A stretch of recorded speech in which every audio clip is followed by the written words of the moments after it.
ఆలించి నను బ్రోవుమమ్మ. విశ్వైకనాథుడే విచ్చేయునంట, విశ్వైకనాథుడే విచ్చేయునంట.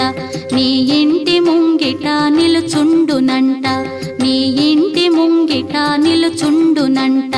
అన్నపూర్ణాదేవి అర్చింతునమ్మ, నా మనవి ఆలించి నను బ్రోవుమమ్మ.